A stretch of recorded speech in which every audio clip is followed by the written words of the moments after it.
बहुत बड़ी वजह है रशिया यूक्रेन वॉर। इस जंग के बाद से एक बहुत बड़ा एनर्जी क्राइसिस आया है, क्योंकि रशिया ने कई कंट्रीज को अपनी गैस और ऑयल सप्लाई बंद कर दी थी और बाकी कुछ कंट्रीज ने खुद रशिया पर बैन लगा दिया है। अब यहीं पर अमेरिका ये उम्मीद कर रहा था कि इस ऑयल क्राइसिस को पूरा करने के लिए सऊदी अरब अपनी ऑयल प्रोडक्शन बढ़ा देगा, मगर उसने ऐसा कुछ नहीं किया। क्यों नहीं किया ये मैं आगे चलकर आपको बताता हूँ, मगर इस डिसीजन की वजह से ऑयल की प्राइसेस कुछ महीनों में ही डबल हो गई और तकरीबन सारा यूरोप अब गैस और ऑयल इंपोर्ट करने के लिए गल्फ की तरफ देख रहा है। अरामको की शेयर प्राइस इस वक्त पीक पर है और वो इस वक्त स्टॉक एक्सचेंज में एप्पल से भी ज्यादा वैल्यूएबल कंपनी बन चुकी है। बल्कि सऊदी गवर्नमेंट तो ये सोच रही है कि अरामको के शेयर्स बेचकर और कैपिटल इकट्ठा किया जाए। अगर ऑयल की प्राइसेस इसी तरह बढ़ती रही तो सिर्फ 2022 ही में सऊदी अरब की ऑयल सेल 280 बिलियन डॉलर्स तक जा सकती है और ये इतने ज्यादा पैसे हैं कि विजन 2030 जैसे प्लान्स को पूरा करना शायद सऊदी अरब के लिए ज्यादा मुश्किल ना हो। इसी तरह अगर अगले कुछ साल रशिया पर सैंक्शंस लगी रही तो अगले 3 से 4 साल सऊदी अरब के लिए फाइनेंशियली बहुत जबरदस्त होने वाले हैं।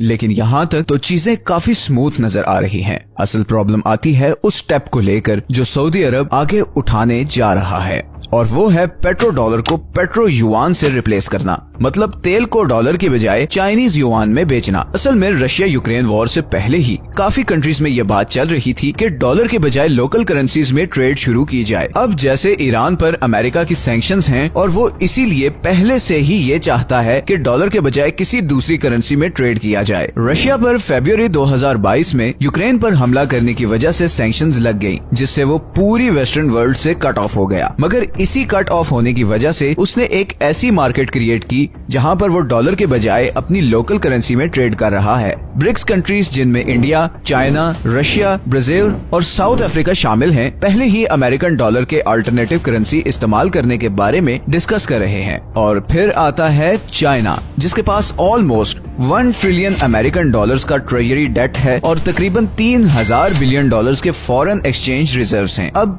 क्या चाइना इन 1 ट्रिलियन डॉलर्स को कुर्बान करके अमेरिकन डॉलर को तबाह कर सकता है? बेसिकली इस डी डॉलराइजेशन के लिए चाइना और रशिया को जिस कंट्री की सबसे ज्यादा जरूरत है वो है सऊदी अरब। असल में पेट्रो डॉलर की टर्म बनी ही सऊदी अरब की वजह से थी, क्योंकि सऊदी अरब डॉलर के अलावा किसी और करेंसी में ट्रेड ही नहीं करता था। लेकिन अब सब